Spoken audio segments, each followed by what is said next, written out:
Il est vrai que le Nouveau Testament a été analysé avec plus de soin que n'importe quel autre ouvrage, mais certains chercheurs sont parvenus à des conclusions saugrenues. Au XIXe siècle, un Allemand du nom de Ludwig Noack prétendait que l'évangile de Jean avait été écrit en 60 de notre ère par le disciple bien-aimé, qui d'après lui n'était nul autre que Judas. Ernst Renan avançait pour sa part que la résurrection de Lazare était probablement une supercherie arrangée par Lazare lui-même pour démontrer que Jésus était bien le faiseur de miracles qu'il disait être. Le théologien allemand Gustav Wolfmar soutenait quant à lui que Jésus, le personnage historique, n'avait absolument pas pu se présenter comme le Messie. Bruno Bauer, philosophe allemand, décréta de son côté que Jésus n'avait jamais existé.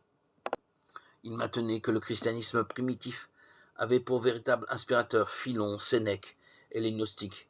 Il en déduisit que Jésus n'était pas un personnage historique et que la religion chrétienne était née vers la fin du IIe siècle d'une forme de judaïsme fortement influencé par le stoïcisme.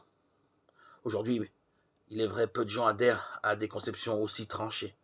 Cependant, comme leurs travaux en témoignent, les exégètes modernes sont encore nombreux à croire que les écritures grecques chrétiennes comportent des légendes, des mythes et diverses exagérations.